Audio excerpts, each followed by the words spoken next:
Nos acercamos ahora a la palabra de Dios. Os animo a abrir la Biblia en Hebreos capítulo 2. Y vamos a ver los primeros 4 versículos. Hebreos, ya os comenté, es un libro muy bonito de la Biblia porque realmente nos ayuda a profundizar en la persona de Cristo y en su obra. Vamos ahí como ya hemos ido viendo y vamos a seguir viendo, cosas realmente preciosas del Señor.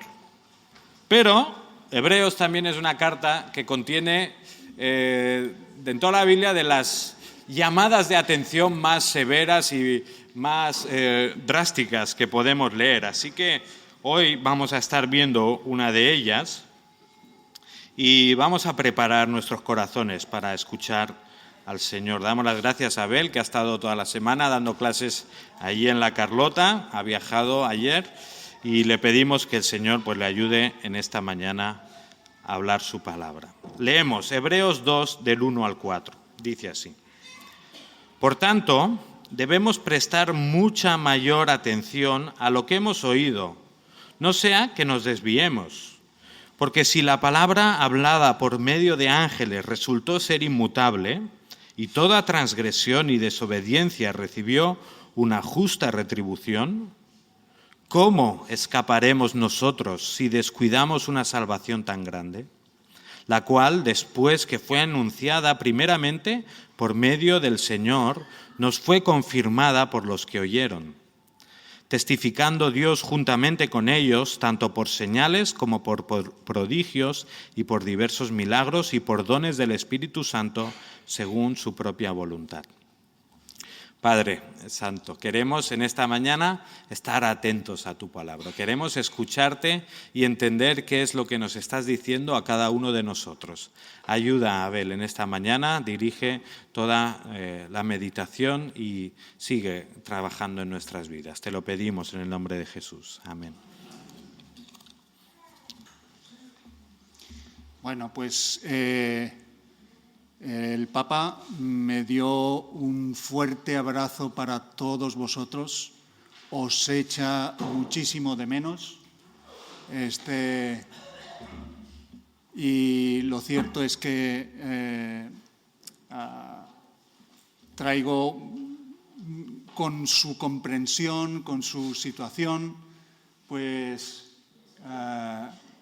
todo el cariño que os tiene para vosotros. Eso es en la playita, en el lago de Arcos de la Frontera, y que pudimos dar un paseo por ahí. Como veis, es un sitio precioso y la verdad muchísimas gracias a nuestra hermana Marta por el cuidado, el mimo con el que lo está cuidando en casa. No sé si nos estás viendo, Papa y Marta, pero un beso desde aquí.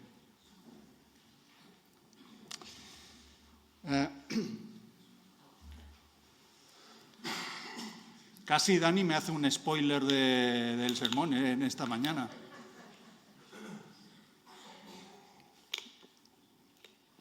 Pero da igual porque lo tenéis en el boletín ahí, y así que podéis seguir lo que es los puntos principales. Bien,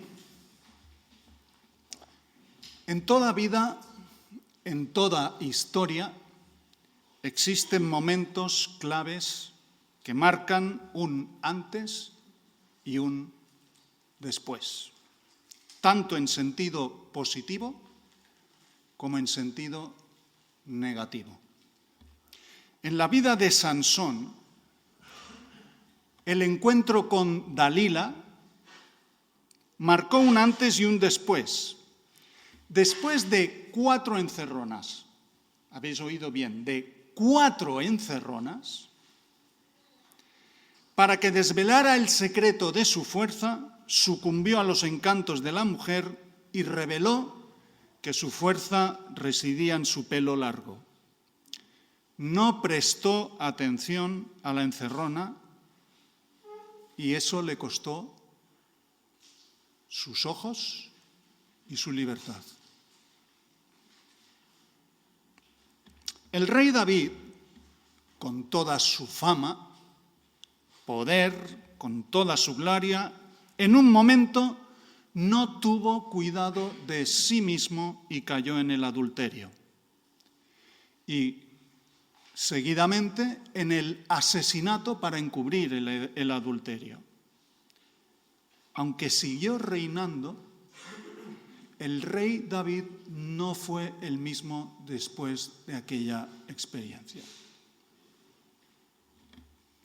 Un antes y un después de decisiones claves en las que Sansón o David no valoraron adecuadamente lo que Dios había hecho por ellos.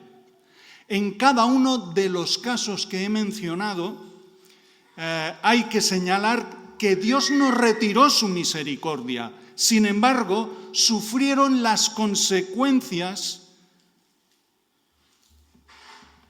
de sus malas actitudes y decisiones. ¿Os llegáis a identificar con algún momento de este tipo?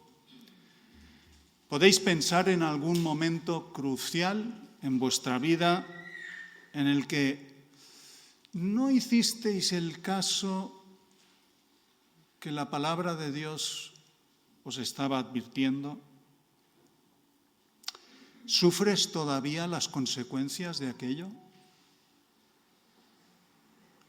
En el Nuevo Testamento encontramos algunas referencias que nos van a ayudar a comprender cómo enfrentar estos momentos cruciales y permitir que, al revés, revirtamos un después nefasto a un ahora gozoso. Ya hemos leído el texto de Hebreos, pero me gustaría volverlo a repetir. Por tanto, debemos prestar mucha mayor atención a lo que hemos oído, no sea que nos desviemos, porque si la palabra hablada por medio de ángeles resultó ser inmutable y toda transgresión y desobediencia recibió una justa retribución, ¿cómo escaparemos nosotros si descuidamos una salvación tan grande, la cual, después que fue anunciada primeramente por medio del Señor, nos fue confirmada por los que oyeron, testificando Dios juntamente con ellos, tanto por señales como por prodigios y por diversos milagros y por dones del Espíritu Santo según su propia voluntad? Ya hemos visto con anterioridad que la carta a los hebreos fue escrita, entre otros, con el propósito de advertir a un grupo de judíos convertidos que se estaban planteando volver a los rudimentos del judaísmo y así abandonar la fe que habían abrazado en Cristo. El momento era crítico y las consecuencias terribles. Además, estaban experimentando persecuciones y lo más fácil era deslizarse y volver al camino de donde venían. El autor de la carta, consciente de la importancia de esta encrucijada, insta a los hermanos a considerar la obra de Dios y valorarla adecuadamente con el fin de no sufrir innecesariamente las consecuencias de sus malas actitudes. En el párrafo anterior, el capítulo 1, dejó bien clara la superioridad de Cristo respecto de los ángeles, seres extraordinarios, pero al fin seres creados como nosotros. Sin embargo, Cristo es revelado muy por encima porque su naturaleza como Hijo de Dios, Dios mismo, le hace Señor y soberano sobre todo y sobre todos. Ahora toca considerar las consecuencias que se derivan de esta verdad. Si Cristo es superior, ¿qué hacen menospreciando la redención en Cristo? ¿A dónde vamos? ¿Nos volvemos a Egipto? Como decía tantas veces el pueblo de Dios a Moisés. ¿A quién iremos? a la luz del texto de Hebreos, me gustaría que consideráramos la valoración adecuada de la salvación que hemos recibido. Y por eso os invito a reflexionar en 3 maneras de valorar adecuadamente la obra de Dios en nuestras vidas. Primero, prestando atención a la palabra de Dios. Segundo, apreciando la magnitud de la obra de Dios. Y tercero, aceptando el testimonio de Dios mismo y de su pueblo. La primera manera de valorar adecuadamente la obra de Dios en nuestras vidas es prestando atención a la palabra de Dios. Versículo 1. Por tanto, debemos prestar mucha mayor atención a lo que hemos oído, no sea que nos desviemos. El autor de Hebreos, después de demostrar por las Sagradas Escrituras la superioridad de Cristo, advierte a sus lectores a que presten atención a lo que habían oído, es decir, recibido a través de la palabra, con el fin de no desviarse. Y aquí nos encontramos con la palabra como referente.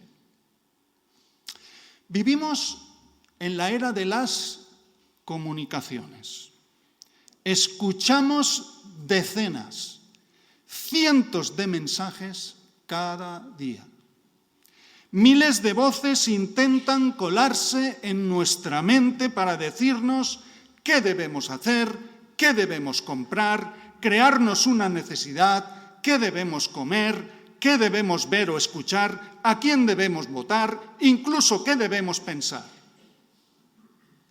La publicidad, las noticias, los programas de entretenimiento, las novelas, el cine, la literatura, las redes sociales, también los padres, los profesores, los amigos, los vecinos, los hermanos, la suegra o el cuñado, también el pastor. Todos nos hablan e intentan influenciar en nuestra manera de comprender la realidad, el mundo que nos rodea, nuestras circunstancias. Algunas veces aciertan, otras veces rozan la verdad, pero muchas otras patinan. ¿Y sabéis? También nosotros nos convertimos en voces para otros. ¿Cuál es el filtro que nos puede ayudar a identificar lo realmente verdadero de lo que no lo es? ¿Cómo reconocer lo que es auténtico y relevante de lo que no lo es? Lo que hemos oído. Lo que hemos oído.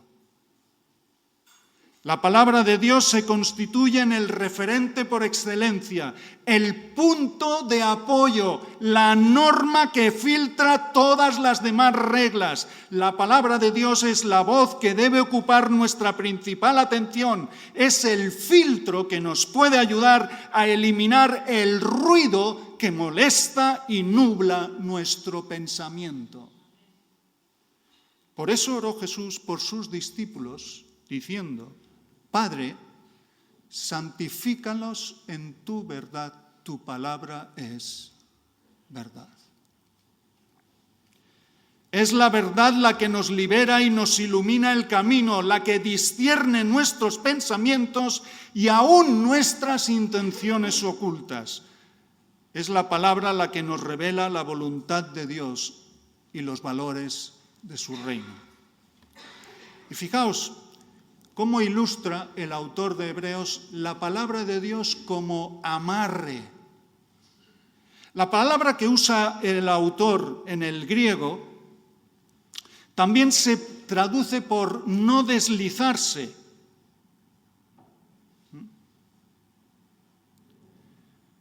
Se usaba para describir cuando los barcos perdían el amarre en el puerto y por tanto quedaban a la deriva, a merced del viento y de las olas, alejándose de la seguridad del puerto.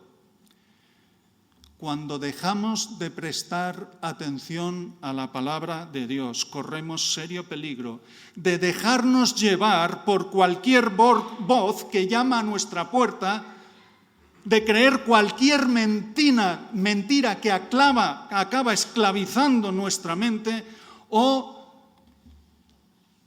de caer en las garras de cualquier mensaje que esclaviza nuestra mente o cuestiona la fidelidad y el poder de Dios. En definitiva, corremos el riesgo de naufragar en nuestra fe. La palabra de Dios es el amarre que nos da seguridad, porque es Dios mismo el que nos garantiza lo que dice. Su carácter, todo su ser impregna cada una de sus palabras. La palabra de Dios no es solo un mensaje, sino la mismísima revelación de Dios. La mismísima revelación del ser de Dios. Entonces, porque Dios es fiel, también es fiable lo que Él dice.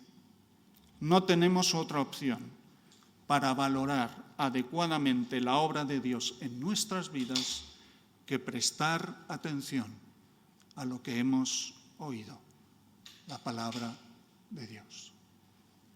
La segunda manera de valorar adecuadamente la obra de Dios en nuestras vidas es apreciando la magnitud de la obra de Dios.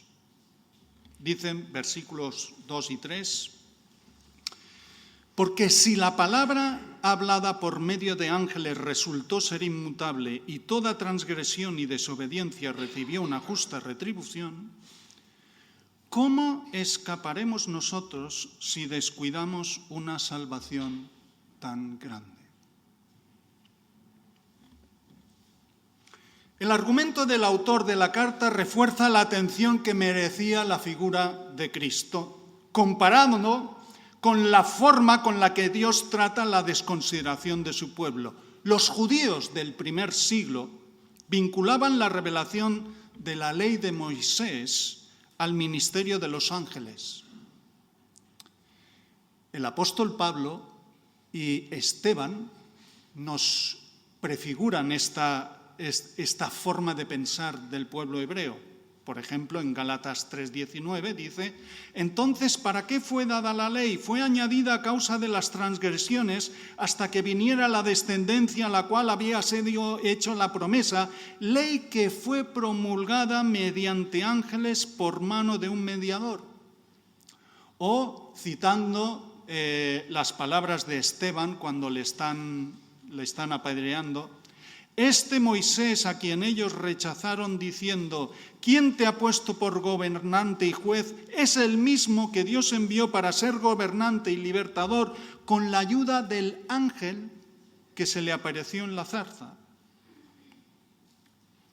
Es decir, si Dios ha actuado de manera severa en el pasado con la palabra dada por medio de ángeles, ¿qué nos hace pensar que no lo va a hacer ahora con un mensaje superior?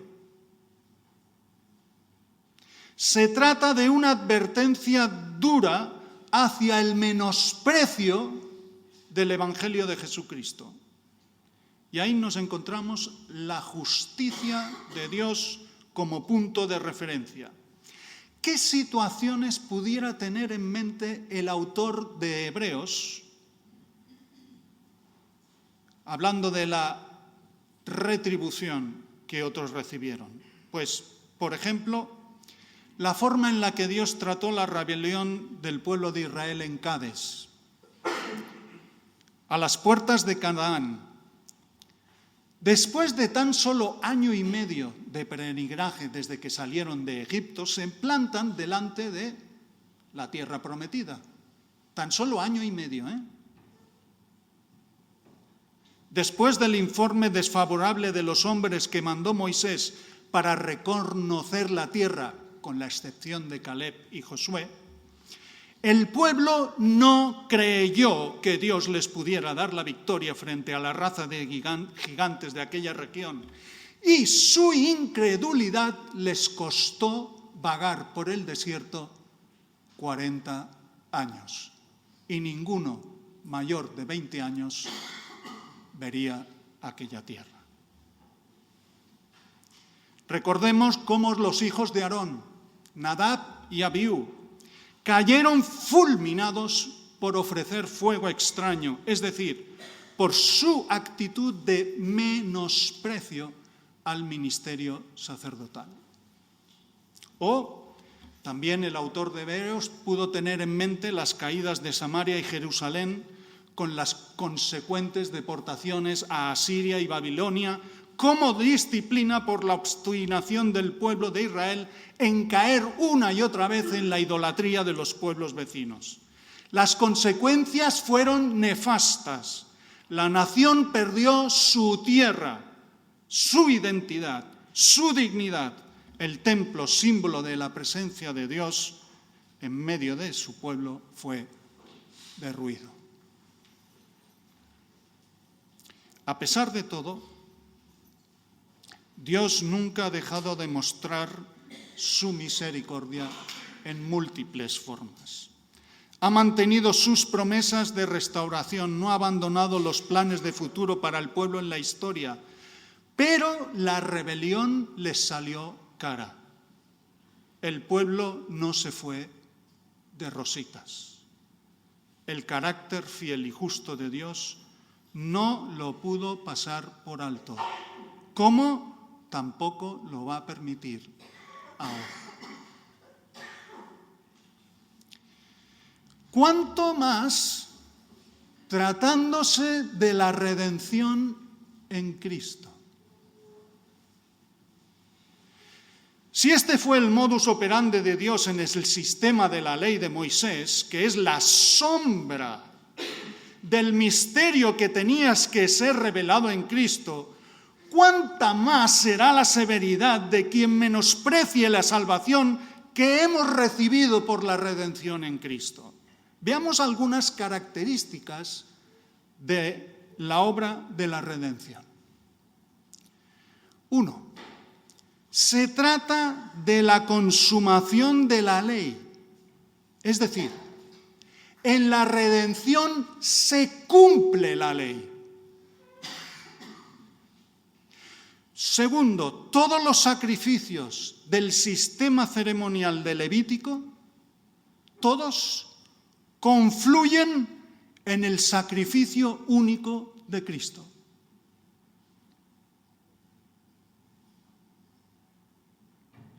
Tercero, se trata de la muerte del Redentor a nuestro favor. El más alto precio que se pueda pagar en todos los universos, en todos los mundos mundiales. No hay mayor precio. Cuarto, se trata de la eficacia, porque todos los demás sacrificios tenían que repetirse. El de Cristo se ha hecho una sola vez y es válido para todos nosotros. No quiero hacer un spoiler de lo que va a venir después. Quinto, se trata del mayor acto de amor jamás realizado. Sexto, se trata del cumplimiento de la justicia divina y la más excelente expresión de su gracia y su misericordia. Y seguro que me dejo más valores en el tintero. La obra de Cristo en la cruz no es grande, es gigantesca, es magnífica, es sublime, enorme, excelsa, monumental, majestuosa, universal, cósmica.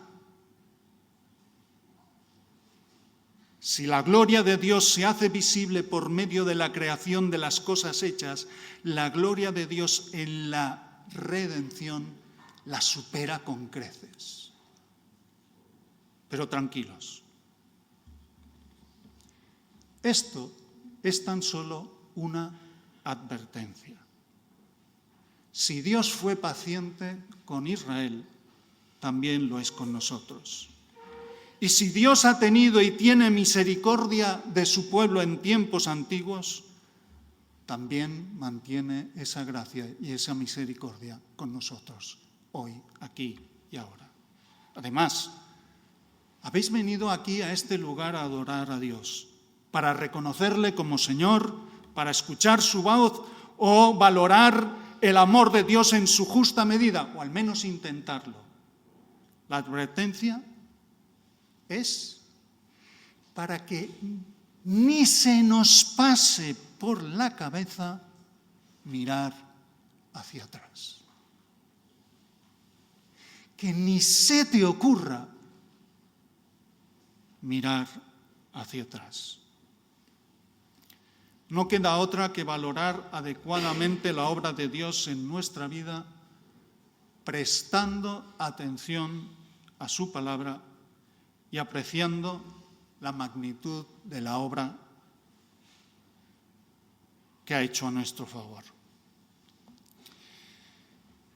De valorar adecuadamente la obra de Dios en nuestras vidas es aceptando el testimonio de Dios mismo y de su pueblo. Versículos 3 y 4, la cual después que fue anunciada primeramente por medio del Señor, nos fue confirmada por los que oyeron, testificando Dios juntamente con ellos, tanto por señales como por prodigios y por diversos milagros y por dones del Espíritu Santo, según su propia voluntad. El autor de la carta pasa ahora a demostrar los hechos significativos que manifiestan la grandeza de esa salvación. Nos dice que fue proclamada por el mismo Señor, anunciada primeramente por medio del Señor. Dios mismo, esto significa que Dios mismo se inmiscuye en el mensaje al punto de que Él mismo se convierte en el mensaje, el centro. Recordemos cómo inicia el evangelista Juan su evangelio. En el principio existía el Verbo y el Verbo estaba con Dios y el Verbo era Dios. Él estaba en el principio con Dios. Todas las cosas fueron hechas por medio de Él y sin Él nada de lo que ha sido fue hecho. Y el Verbo se hizo carne y habitó entre nosotros y vimos su gloria, gloria como del unigénito del Padre, lleno de gracia y de verdad. Es decir, Dios mismo se ha comprometido, se ha involucrado en la obra de redención. No envía a otros, se envía a sí mismo. Vemos también cómo el mensaje fue confirmado por los testigos presenciales que lo oyeron. Nos fue confirmado por los que lo oyeron, dice, en todo juicio se reconoce el valor del testimonio que aportan los testigos de un suceso.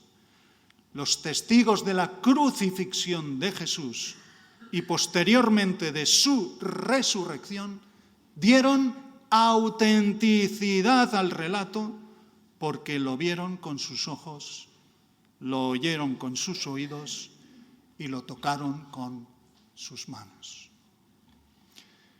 Pero no solo eso, es una salvación en la que Dios mismo ha puesto su sello de autenticidad, testificando Dios juntamente con ellos. En Pentecostés, con el derramamiento del Espíritu Santo, Dios mismo se integra plenamente en medio de los suyos para validar con su misma presencia la obra de redención que acababa de ejecutar Jesucristo en la cruz. Pablo en Efesios afirma: en él también vosotros, después de escuchar el mensaje de la verdad, el evangelio de vuestra salvación, y habiendo creído, fuisteis sellados en él con el Espíritu Santo de la promesa, que nos es dado como garantía de nuestra herencia, con miras a la redención de la posesión adquirida de Dios para alabanza de su gloria. Además, el propio Espíritu de Dios se encarga de afirmar nuestra fe y corroborar nuestro estatus como hijos de Dios. En Romanos, el Espíritu mismo da testimonio a nuestro espíritu de que somos hijos de Dios, y si hijos, también herederos, herederos de Dios y coherederos con Cristo, si en verdad padecemos con Él, a fin de que también seamos glorificados con Él. Y también nos dice el autor de Hebreos que ese mensaje fue validado con señales, maravillas y dones. No hay evento más extraordinario que la resurrección de Cristo. Pero no fue el único hecho extraordinario. Ya dijo Jesús a los suyos que harían señales y milagros aún mayores que los que Él mismo hizo, cosa harto difícil, como la sanidad de un paralítico en la puerta del templo, o la improvisada academia de idiomas el mismo día de Pentecostés, y otras muchas señales que serían largo de contar. Ante toda esta evidencia que valida, da autenticidad a la obra de redención en Cristo, ¿qué podemos añadir? Pues sí, podemos añadir. Yo podría dar unos cuantos testimonios de lo que el Señor ha hecho en mi vida, en la vida de nuestra familia a lo largo de décadas. Y estoy seguro de que cualquiera de vosotros tiene una lista más larga que la mía de las maravillas que Dios ha obrado en vuestras y en cada una de vuestras vidas. Queda pues claro que la obra de Dios en nuestras vidas tiene un valor incalculable, que no se puede medir. Y para corroborarlo solo tenemos que prestar atención a la palabra de Dios, apreciar la magnitud de su obra y aceptar el testimonio de Dios mismo y de su pueblo. Entonces, ¿cómo es posible menospreciar una obra de amor tan grande? ¿Qué sentido tiene mirar atrás? ¿Qué perdió Israel en Egipto? ¿Los puerros? ¿Las cebollas? ¿El pan? ¿Una casa de adobe? ¿Qué echaban de menos los hebreos que se querían volver atrás? ¿Sus tradiciones? ¿La circuncisión? ¿Las fiestas? ¿Qué echarías de menos tú en una vida en la que Dios no tuviera nada que ver? ¿Qué echarías de menos? ¿Dormir a pierna suelta el domingo por la mañana?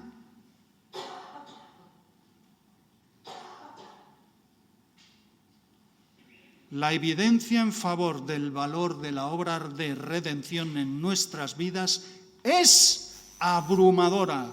La salvación que Cristo operó en la cruz gana por goleada.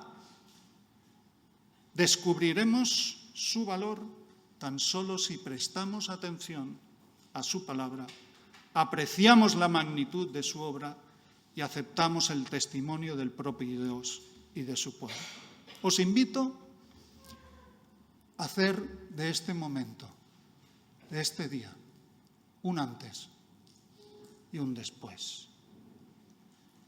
Os invito a rendir vuestra vida, a rendir vuestras mentes, vuestro corazón, vuestra libertad, vuestro tiempo, vuestras energías, sean pocas o muchas, vuestras palabras, vuestras acciones, vuestras manos, vuestros ojos, todo vuestro ser. Os invito a rendirlo al Señor. el valor de lo que Él ha hecho por ti es tan grande que no hay nada en este mundo que pueda igualar el valor del amor que Él ha derrochado. Si piensas que seguir al Señor es un camino de renuncias, de pérdidas, te equivocas. El valor de la obra de Dios es en ti y en mí. Es tan maravilloso que lo mucho que te pueda parecer el valor de las cosas que ofrece este mundo son calderilla al compararlo con lo que significa el mensaje de la cruz. Si piensas que seguir a Jesús es caro, piensa que no seguirlo es aún más caro.